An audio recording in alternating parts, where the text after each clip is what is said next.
ڕوومەتی وە گوڵی بێگە زولفی خاوەری شمێکی زەر چاوی کاڵا گەرچی نەرمە بەڵام نیگایەش هەرگەرمە ڕوومەتی وە گوڵی بێگە پرشی خاوەری شمێکی زەر چاوی کاڵا گەرچی نەرمە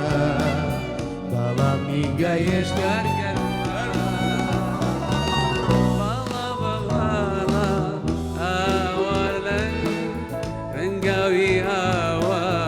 شۆخوشەن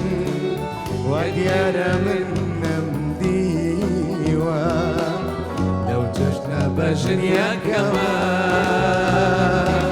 باڵای وە بەرز و قەشەن هەندامی هاوە شۆخوشەن وا دیارە من نەمدیوە لەو چەشنە بەژنیاکەمە چەشنە بەژنیە کەمە ئەبزان مامۆستا بەیار تووشی مۆقفێکی ناخۆشی کردن هەردووکمان شەعری تێکستی گۆرانیەکەمان تۆزەکە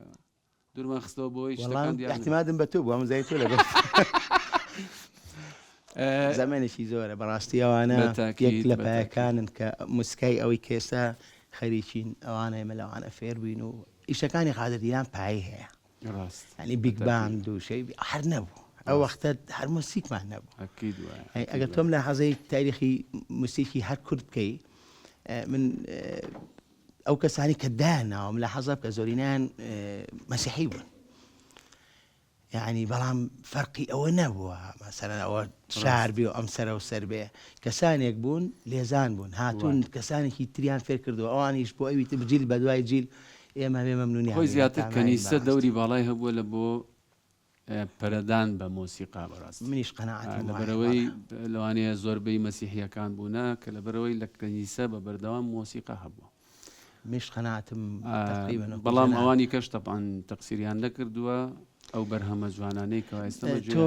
سەیری کە هەموو سەرچاوەیەک تۆ چیتە سەر ئەو شوێنی کە ئاوەکەی لێ دێتە دەرەوە هەڵبەتامان بووە میلۆدیمان هەبووە ئێمە باسی موسیقەکەین پایی موسیق میلۆدی کوردیەک لە وڵاتانێت جوانترین میلۆدیە نەرمەکانی هەیە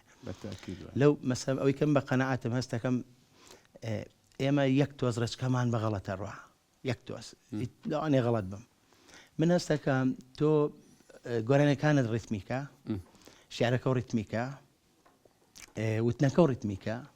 کە مشتێکە لە هەموو عالەمە ئێستا خەڵک بەدوای ڕیتمەکەیان ڕوا کەچی ئێمە بە زۆر مەسەلەن هێنین ئەیکەین بە عەرەبێسکە ئەیکەین بە چاژەیەی فارسیە ئەیکەین بە شوێنێکە نەچوین فۆرمێکی تازە دروستکەین بڵین ئەمەی ئێمەیە سەری تورکەکان کە ئەگەر سەری تاریخیانکەی لە هەفتاکان ئەوان ئەو تەختەی کە هەیان بووە لە ئەوەڵی لە 1920وانە میسرەکان چون ئیسفادەیان لێ کرد و هێنایان بۆ خەلیفە لەوێ بووە ڕاست ئێمە ئەوان دوای ئەوەی کە سەورە دەستی پێکردوانە ئەوان کەوتن وەکو موسیق بەڵام سێکە لە هەفتاکانەوە تا ئێستا ینی گەورەترین فەنانە عەرەبیەکان و هینەکان ئەوی کە لە شەرق هاتن لەوێیکەن کەواتە ئەمە ڕەتی بۆ نییە تۆ لە ساسەوە چیت هەبووە ڕەتی بۆی چۆن فکرەکەیتەوە چی بنیادنی لە مۆدووە قەناعەتم وایە ئەگەر لەو پێشیش مۆسیقمان زایب بوو بێ ئەتوانی مەسەرەن بۆ نمونە من لە حەزاکە ماوەیەکی زۆرە جوانترین شێوەی مەقامەکانوانی گەرمیانە ئێتمامی پێ نادرێ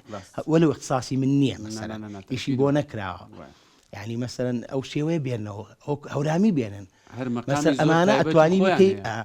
یعنی مانەتیانی لە ئەرمێنیا یا لە مۆسیقایەک لێدەن بەو شەژ شتێک کردویانە بی خۆیان لەوانەی خۆشیانە بەس مۆریان کردو کاکە ئەمەی ئێمە